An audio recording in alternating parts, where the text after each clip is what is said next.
Hi అండి, అందరికీ నమస్కారం. Welcome to Vijayalakshmi cooking and vlogs. అందరూ బాగున్నారా? నేనైతే చాలా బాగున్నాను.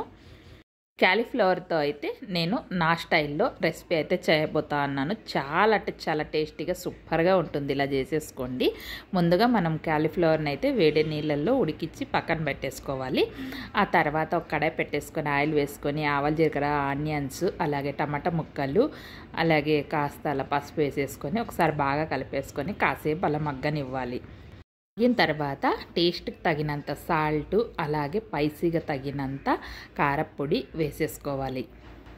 అలాగే అల్లం వెల్లుల్లి పేస్ట్ కూడా వేసేసుకొని ఒకసారి బాగా కలిపేసుకోండి. ముందుగా ఉడికించుకున్న క్యాలీఫ్లవర్ని కూడా వేసేసుకొని ఒకసారి బాగా కలిపేసుకోండి.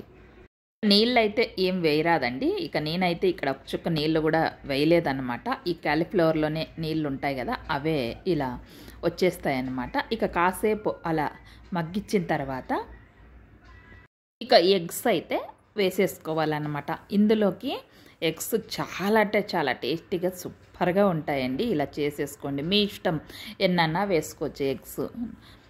నేనైతే ఇక్కడ ఒక పెద్ద సైజులో క్యాలీఫ్లవర్ గడ్డకి ఇలా ఒక 4 ఎగ్స్ అయితే వేసేసాను అనమాట.